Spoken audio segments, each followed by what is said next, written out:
Hello, everyone. Thanks for checking out my video. As you probably know, we have a small church and it operates more like a mission.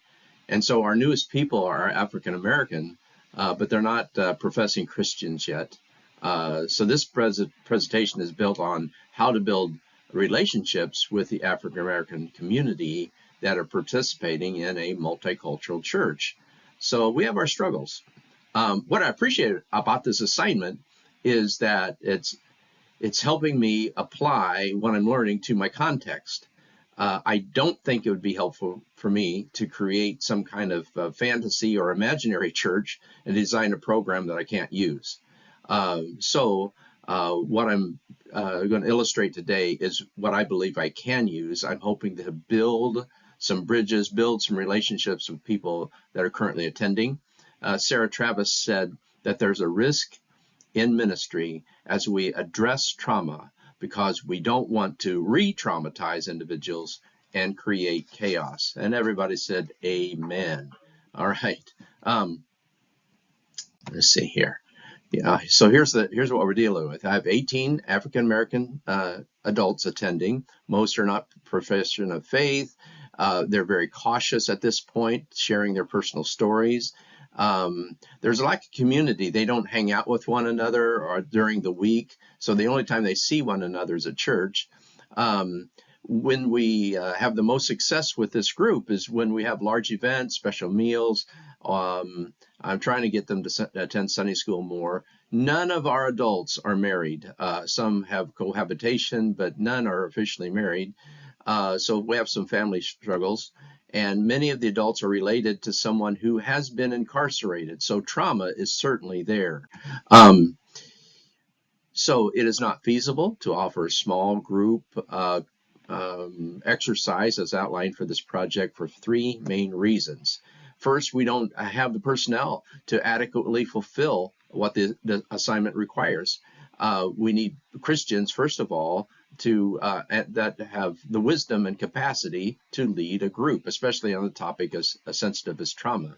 Second, a premature launch of a small group could potentially harm or trigger future trauma or further trauma. And third, I'm white, and I know that in this class, I know that in my church.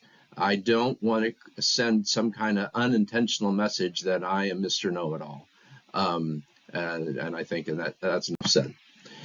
So what I am proposing, relationship trust building. The first would be through telling our story through art. So give everybody a crayon, give everyone a piece of paper, let them draw out what comes to mind as they listen to chapter 3 of Ibn X. Kendi. And in that chapter, he has a reflection about what he remembers being 7 years old. He said when he discovered race, it felt bigger than me, bigger than my parents, bigger anything in the world, and it was threatening. And perhaps there are others that would understand that.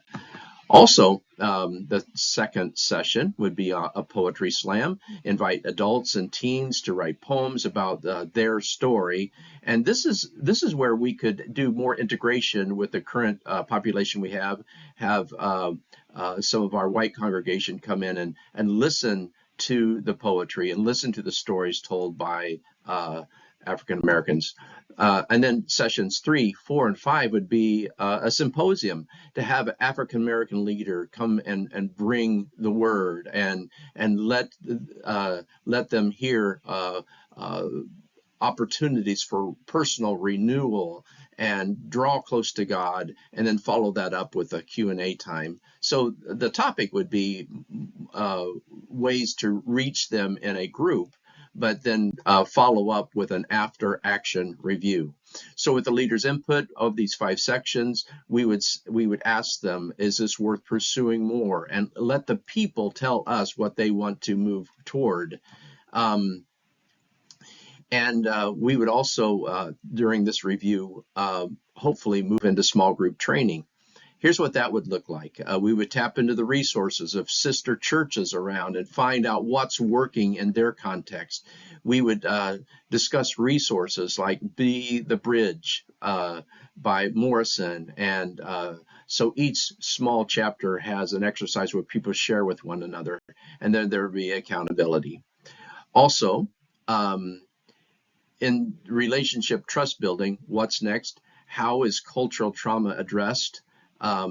We would hopefully be able to work with people in this area. We would acquire some attendance and accountability, want to make sure that our group size is appropriate, and then we would have growth measures. We begin by asking, how is this, how are you at going into this assignment, and then measure it afterward with the same instrument. How are you doing now?